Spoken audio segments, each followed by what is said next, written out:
नमस्कार दोस्तों, वी के नॉलेज इलेक्ट्रिकल में आप सभी का स्वागत है। कंपटीशन एग्ज़ाम्स के प्रीवियस पेपर लेकर हम एक बार फिर उपस्थित हैं। दोस्तों पीएसपीसीएल का पेपर है और अभी रिसेंटली इसमें वैकेंसी आने वाली भी है। अगले 2 या 3 दिन में हमें इसका ऑफिशियल अपडेट मिल जाएगा। असिस्टेंट लाइनमैन के नाम से वैकेंसी आनी है तो इसका प्रीवियस लेटेस्ट पेपर हल करना ज़रूरी है। 2019 में पेपर हुआ था, मैंने वो भी अपलोड कर रखा है, आप उसे ज़रूर देखिएगा। ये आज का हमारा जो पेपर है ये असिस्टेंट लाइनमैन के 18 नवंबर 2021 को जो पेपर हुआ था वो पेपर है। मॉर्निंग शिफ्ट में ये पेपर हुआ था। दोस्तों इसमें ट्रेड से रिलेटेड कुल 70 क्वेश्चन है। सभी प्रश्नों को आप लास्ट तक देखिएगा, पूरी तरह से विस्तार से एक्सप्लेन करके आपको समझाएंगे। आई होप आपको क्वेश्चन बहुत अच्छे से पसंद आएंगे। तो चलिए दोस्तों प्रश्नों से शुरू करते हैं और नंबर 1 क्वेश्चन आपकी स्क्रीन पर है। कुछ इंग्लिश में क्वेश्चन है और कुछ पंजाबी में है। कन्वर्ट करके आपको सभी क्वेश्चन हिंदी में ही बताए जाएंगे। उम्मीद है क्वेश्चन पसंद आ जाएंगे। क्वेश्चन पसंद आ जाए तो वीडियो लाइक कर देना, दोस्तों को फॉरवर्ड कर देना और आप चैनल पर नए हो तो सब्सक्राइब ज़रूर कर लेना। नंबर 1 सवाल कह रहा है कि बेल्टेड केबल का उपयोग 3 फेज़ पावर डिलीवर करने में कहाँ तक यूज़ करते हैं। दोस्तों बेल्टेड केबल जो होती है उनको 11 किलोवोल्ट तक काम में लेते हैं अपन। इसके अलावा 2 केबल और भी होती है, स्क्रीन केबल बोलते हैं एक, जो 22 से 66 के बीच में लगभग अपन इनको काम में लेते हैं। 3 तरह की केबल का क्वेश्चन आता है आजकल, याद रखिएगा। बेल्टेड केबल, स्क्रीन केबल, इन दोनों का तो बहुत ही इंपॉर्टेंट क्वेश्चन बनता है। दोस्तों आगे बढ़ने से पहले निवेदन रहेगा, इस वीडियो के डिस्क्रिप्शन में लिंक दिया हुआ है, हमारा एंड्रॉयड ऐप डाउनलोड ज़रूर करें। पूरे भारत में आईटीआई आधारित किसी एग्ज़ाम की आप तैयारी कर रहे हैं, ऐप में आपको एक मोस्ट परफेक्टिव कोर्स मिलेगा जो कि आपको सिलेक्शन दे सकता है। ज़रूर ऐप डाउनलोड करें, फ्री प्रैक्टिस टेस्ट भी ऐप में उपलब्ध है। नंबर 2 सवाल कह रहे हैं स्टीम पावर प्लांट में, यानी हम इसे थर्मल बोल सकते हैं, कौन ऐसा है जो यांत्रिक ऊर्जा को विद्युत ऊर्जा में कन्वर्ट करता है। टरबाइन की जो यांत्रिक ऊर्जा है उसको विद्युत ऊर्जा में बदलता है, तो इसी का नाम तो जनरेटर रखा है हमने। अल्टरनेटर का ही तो काम होता है, क्योंकि टरबाइन के पास यांत्रिक ऊर्जा कहाँ से आती है, स्टीम आती है। जब वो स्टीम हाई प्रेशर के साथ टरबाइन पर गिरती है तो टरबाइन रोटेट करती है, मैकेनिकल एनर्जी मिली उसे। इस यांत्रिक ऊर्जा को जनरेटर विद्युत ऊर्जा में कन्वर्ट कर देता है। वैसे देखो कंडेंसर का काम क्या है। कंडेंसर जो होता है इसको हिंदी में सग्नित्र बोलते हैं और इसका काम होता है टरबाइन से जो निकलने वाली भाप होती है उसको वापस जल में परिवर्तित करना। टरबाइन में जैसे एग्जॉस्ट हो गई स्टीम, उसके बाद सुपर हीटर सबसे इम्पोर्टेंट पार्ट होता है। ये नाम से ही पता लग रहा है, हिंदी में इसको अतितापक बोलते हैं। इसका काम होता है भाप को संतुलित करना, या फिर यूँ कहें कि भाप से नमी दूर करना। दोस्तों वास्तव में टरबाइन पे जो स्टीम जाती है वो बिल्कुल ड्राई सैचुरेटेड स्टीम कहलाती है, एकदम सूखी स्टीम होती है वो। और इकोनोमाइज़र, हिंदी में इसको मित पियोजक बोलते हैं। इसका काम होता है बॉयलर की ये दक्षता को बढ़ाता है और फीड वाटर को ये गर्म करता है। थर्मल पावर प्लांट के भागों के बारे में आप ज़रूर याद रखिएगा, इम्पोर्टेंट बहुत है। पेपर में इसके क्वेश्चन आपसे पूछे जा सकते हैं। अगला सवाल, जो अंडरग्राउंड केबल होती है उसमें मेटालिक सीथ के ऊपर जो परत होती है वो कौन सी है। हालांकि इसने तो और आसान कर दिया, क्वेश्चन पूरा दिया है कि वो किसी फेब्रस मटेरियल की बनी होती है जैसे जूट और हेसियन टेप। दोस्तों मेटालिक सीथ के ऊपर हमेशा बेडिंग लगती है, या फिर मैं यूँ कहूँ कि आर्मर्ड और धात्विक कवच के बीच में हमेशा बेडिंग होती है। तो फिर पेपर में आपसे क्वेश्चन पूछा जा सकता है कि बेडिंग का उद्देश्य क्या है। माय डियर, जहाँ तक मेरा मानना है अंडरग्राउंड केबल में से एक क्वेश्चन आपको कंपटीशन एग्जाम में देखने को ज़रूर मिलेगा, जैसे राजस्थान टेक्निकल हेल्पर की हम अगर बात कर ले, बेडिंग का उद्देश्य पूछा जा सकता है। तो आर्मर्ड से इस मेटालिक सीथ को प्रोटेक्ट करने के लिए ही बेडिंग लगाते हैं हम। बी उत्तर होगा। अगला सवाल है कि 3 आइडेंटिकल क्वाइल है जिनमें 12 ओम प्रतिरोध और 9 ओम का इंडक्टिव रिएक्टेंस है। 300 वोल्ट सप्लाई के अक्रॉस वो कनेक्टेड है और कैसे कनेक्टेड है, डेल्टा में जुड़ी हुई है। ठीक है, फेज करंट की गणना करनी है। दोस्तों जब आपको फेज़ करंट की गणना करनी हो तो फॉर्मूला होता है फेज़ वोल्टेज में फेज़ इम्पीडेंस का भाग दे दो। पहला सवाल, डेल्टा में लाइन वोल्टेज फेज़ वोल्टेज बराबर होती है। इसका मतलब इस क्वेश्चन में हमें फेज वोल्टेज का मान ज्ञात करने की ज़रूरत नहीं है, सीधा सीधा 300 वोल्ट दिया हुआ है वही हम आंसर में रख देंगे। बट प्रॉब्लम क्या, इम्पीडेंस नहीं दिया हुआ, आपको जेड ज्ञात करना पड़ेगा। दोस्तों इम्पीडेंस ज्ञात करने के लिए फॉर्मूला होगा R² प्लस XL² और इन दोनों का अंडर रूट। R की स्क्वायर रेजिस्टेंस 12 दिया हुआ है 144 आएगा, 9 की स्क्वायर 81 आता है। इसको जब आप जोड़ते हैं तो 225 बनेगा और 225 जो है ये 15 का होता है। यानी फेज़ वोल्टेज 300 वोल्ट में फेज़ इम्पीडेंस 15 का जब आप भाग देते हैं तो फेज़ करंट का मान कितना आया, 20 एम्पियर। ये उत्तर हो गया। अब मान लो यहीं आपसे लाइन करंट पूछ लिया होता तो दोस्तों इसको √3 से मल्टीप्लाई कर देते, लाइन करंट का मान आ जाता, क्योंकि डेल्टा में लाइन करंट फेज़ करंट से 3 गुना अधिक होती है। क्वेश्चन बहुत इंपॉर्टेंट है, काफ़ी स्टैंडर्ड है इन क्वेश्चनों का, ऐसे हर कोई नहीं कर सकता इनको। अगला सवाल, 10 kWh किसके बराबर होते हैं? भाई सिंपल सी बात है कि 1 kWh अगर आपको याद रह जाए तो कर सकते हो, 861 किलो कैलोरी के बराबर होता है। राउंड फिगर में इसको 860 लिया जाता है। अब जब 1 का पता है तो 10 का पूछे या 20 का पूछे आप उत्तर कर सकते हो ना। इसके बारे में मैंने बताया हुआ है कि ये 860 कैसे आया, डिटेल आप ज़रूर देखिएगा। करना क्या है कि सबसे पहले आपको kWh को यानी किलोवाट घंटा को वाट सेकंड में बदलना है। वाट सेकंड जूल के बराबर होता है। अब जूल जो है नियतांक 4.12 होता है, इसका भाग दे देना, ये कैलोरी में कन्वर्ट हो जाएगा। फिर 1000 का भाग और देना, वो किलो कैलोरी में कन्वर्ट हो जाएगा, आपका उत्तर आ जाएगा। अगला सवाल ये देखिए,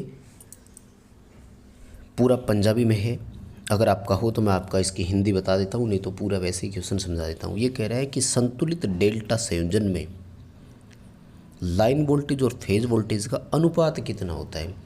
अभी देखो मैंने ऊपर के क्वेश्चन में आपको बताया कि डेल्टा कनेक्शन में लाइन वोल्टेज और फेज वोल्टेज एक दूसरे के बराबर होते हैं, राइट। अब भाई इन दोनों का अनुपात, चाहे लाइन वोल्टेज बटे फेज वोल्टेज पूछे, चाहे फेज वोल्टेज बटे लाइन वोल्टेज पूछे, इसका अनुपात हमेशा कितना आएगा, इकाई आएगा, 1 आएगा। ठीक है, संतुलित डेल्टा कनेक्शन में लाइन वोल्टेज और फेज वोल्टेज का अनुपात कितना है, ये है हमारा क्वेश्चन।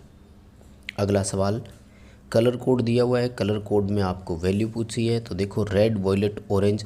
अब इसमें कहीं कन्फ्यूज़न ज़्यादा तो है नहीं, क्योंकि देखो सब में 27 पहला दिया हुआ है, तो रेड वॉयलेट का तो निकालने की ज़रूरत नहीं। आप तो ऑरेंज का देखो ऑरेंज की होती है 10 की पावर 3, यानी उत्तर होगा 27,000 वाला। अब 27,000 के 2 ऑप्शन है, तो फिर देखो टॉलरेंस के लिए गोल्ड दिया हुआ है, सोने की सहनशीलता 5% होती है, इसलिए इसमें ज़्यादा कैलकुलेशन करने की ज़रूरत नहीं है, उत्तर सीधा ही आ जाएगा।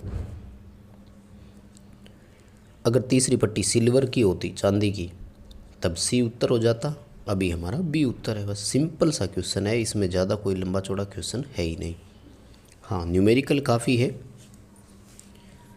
तो आगे देखो क्या कह रहा है इसमें, 628 ओम इंडक्टिव रिएक्टेंस है किसी कॉइल का, फ्रीक्वेंसी 40 किलो हर्ट्ज है, इंडक्टेंस की गणना करो। देखो एक्सएल का फॉर्मूला आपको याद होना चाहिए, अदरवाइज आप नहीं कर सकते। तो 2πfl होता है, एल ज्ञात करना है तो एक्सएल में 2πf का भाग देना पड़ेगा, और ये सारा मान आपको दिया हुआ है। देखो एक्सएल का मान 628 ओम दिया है, इसमें 2π का मान 3.14 रखो तो ठीक है, नहीं तो 22/7 रख लेते हैं, तो 22 यहाँ और 7 ऊपर, ठीक है। और फ्रीक्वेंसी देखो आपको 40 किलो हर्ट्ज दी हुई है, यानी 40,000 हर्ट्ज दिया हुआ है।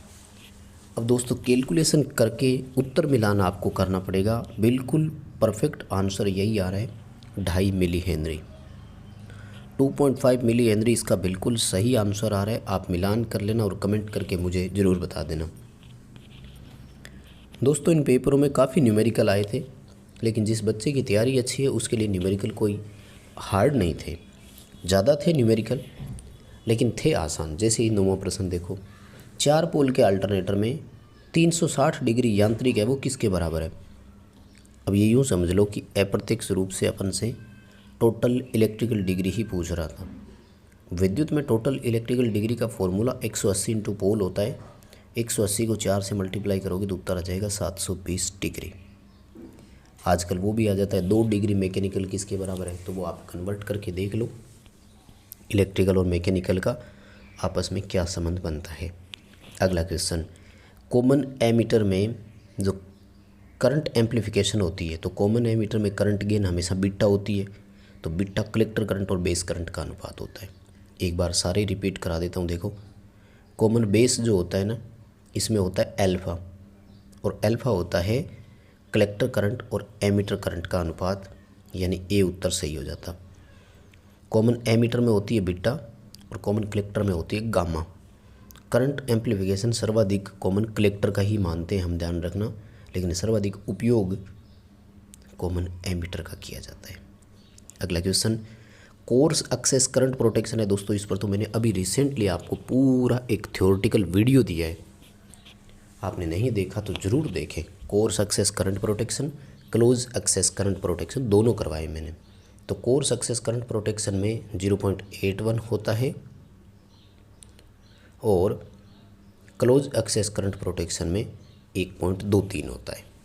दोनों का याद रखिएगा, गुणक घटक होता है, ये बहुत आसान सा है। आगे देखो, फिर न्यूमेरिकल दे दिया। टर्न प्रति वोल्ट का मान 8 है, प्राइमरी में 110 वोल्ट और सेकेंडरी में 25 वोल्ट है, तो टर्नों की संख्या बताओ। देखो, टर्न प्रति वोल्ट का मतलब होता है कि 1 वोल्ट में 8 टर्न है, ठीक है। तो फिर 110 वोल्ट में कितने हो जाएंगे, 880। 25 में कितने हो जाएंगे, 200। ए ऑप्शन हमारा सही हो जाएगा। सिंपल सा क्वेश्चन है, बस केवल आपको कैलकुलेशन करनी थी, इसमें ज़्यादा कोई सवाल है नहीं। आगे देखो, 13वां क्वेश्चन पंजाबी में है, बता देता हूँ हिंदी में कि आपसे क्या पूछना चाह रहा है। ये कह रहा है कि वो कौन सा डीसी जनरेटर है जिसके चुंबकीय क्षेत्र को डीसी, या जिसका चुंबकीय क्षेत्र डीसी करंट किसी बाहरी डीसी स्रोत से प्राप्त करता है। मतलब यूं कह रहा है कुल मिलाकर के कि वो कौन सा ऐसा डीसी जनरेटर है जिसकी फील्ड को हम बाहर से उत्तेजित करते हैं, जिसका चुंबकीय क्षेत्र डीसी किसी बाहरी डीसी स्रोत से प्राप्त करता है, तो हम उसको सेपरेटली एक्साइटेड, हिंदी में पृथक उत्तेजित जनरेटर इसको हम कहते हैं। इसलिए सी उत्तर हमारा सही हो जाएगा, पृथक उत्तेजित जनरेटर हो जाएगा। अगला सवाल, ये साइन किसके लिए यूज़ करते हैं। सबसे पहला तो बता दूं कि ये आता है इन्फॉर्मेटिव साइन में, सूचनात्मक चिन्ह की श्रेणी में आता है, और वैसे प्लस का निशान है तो ये आता है फर्स्ट एड बॉक्स में, ठीक है। प्राथमिक चिकित्सा पेटी, इसका उत्तर आप कर सकते हैं। अगला सवाल देखिए, ट्रू फॉल्स बताना है, बहुत सिंपल क्वेश्चन है। आइसोलेटर एयर ब्रेक स्विच है, बिल्कुल एयर ब्रेक स्विच है, साधारण अपने स्विच के जैसा ही होता है, इसीलिए तो इसको हमेशा नो लोड कंडीशन में ऑपरेट करते हैं। आइसोलेटर कभी भी बाहर पर प्रचालित नहीं होता, ध्यान रखना। दोनों स्टेटमेंट इसके बिल्कुल सही है। अगला क्वेश्चन देखो, सेम पावर रेटिंग के लिए फ्लोरेसेंट ट्यूब जो होती है ना, वो उद्दीप्त लैंप से कितना देती है। दोस्तों इसमें थोड़ी सी कन्फ्यूज़न है, इन्होंने 4 गुना माना है, हालांकि निमी की एक बुक में इसका 3 गुना लिखा हुआ है। समान क्षमता के उद्दीप्त लैंप से एक ट्यूबलाइट 3 गुना प्रकाश देती है, हालांकि ये 4 गुना है, और इस बच्चे का भी देखो बिल्कुल सही है, जिसका भी ये पेपर है। अगला सवाल, RLC सीरीज सर्किट है, प्रतिरोध 40 ओम, इंडक्टिव रिएक्टेंस 60 ओम, कैपेसिटिव रिएक्टेंस 90 ओम, करंट 2 एम्पियर है। रिएक्टिव वोल्टेज की गणना करो। देखो, रिएक्टिव वोल्टेज है तो दोनों का अंतर कर लो, परिणामी प्रतिघात कितना है, 30 ओम का। सीरीज सर्किट है तो 2-2 एम्पियर सब में से चलेगी ना, तो रिएक्टिव वोल्टेज कितनी आएगी, 60 वोल्ट आएगी। अगर सब की अलग अलग ड्रॉप निकाल के भी आप देखो तो देख सकते हो, जैसे इंडक्टर का 60 ओम है तो 120 वोल्ट होगा, कैपेसिटर का 90 ओम है तो इसका 180 वोल्ट होगा, दोनों का डिफरेंस देख लो, 60 वोल्ट आ रहा है। अगला सवाल, छोटी जो रिस्ट वॉच होती है, यानी हाथ में जो घड़ी होती है, इसमें प्रयुक्त छोटी मोटर की दक्षता कितनी है, बहुत कम है, कोई एफिशिएंसी नहीं है, लगभग 1% एफिशिएंट होते हैं ये। SCR किसके समान है। देखो वैसे तो SCR जो है वो एक तरह से यूँ कहें कि हम इसमें 4 परत होती है, 3 जंक्शन होते हैं। अब इसको कहते हैं कि 2 बीजेटी के समतुल्य इसको रख सकते हैं। हालांकि 2 बीजेटी में टोटल परतें 6 हो गई, पर 2 बीजेटी से जोड़ करके कह रहे हैं कि एक एससीआर का निर्माण किया जा सकता है। क्वेश्चन ये है।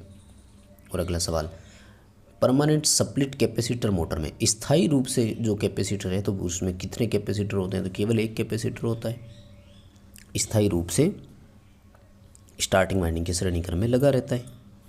तो चलिए दोस्तों, आज के इस पेपर में इतने ही करेंगे। 20 प्रश्न है, बाकी और 2 पार्ट में आपको जल्द ही इसका सॉल्यूशन प्रोवाइड करवा देंगे। वीडियो पसंद आया है तो लाइक कीजिए, दोस्तों को सभी शेयर कीजिए, चैनल सब्सक्राइब कीजिए, ऐप डाउनलोड ज़रूर कीजिए।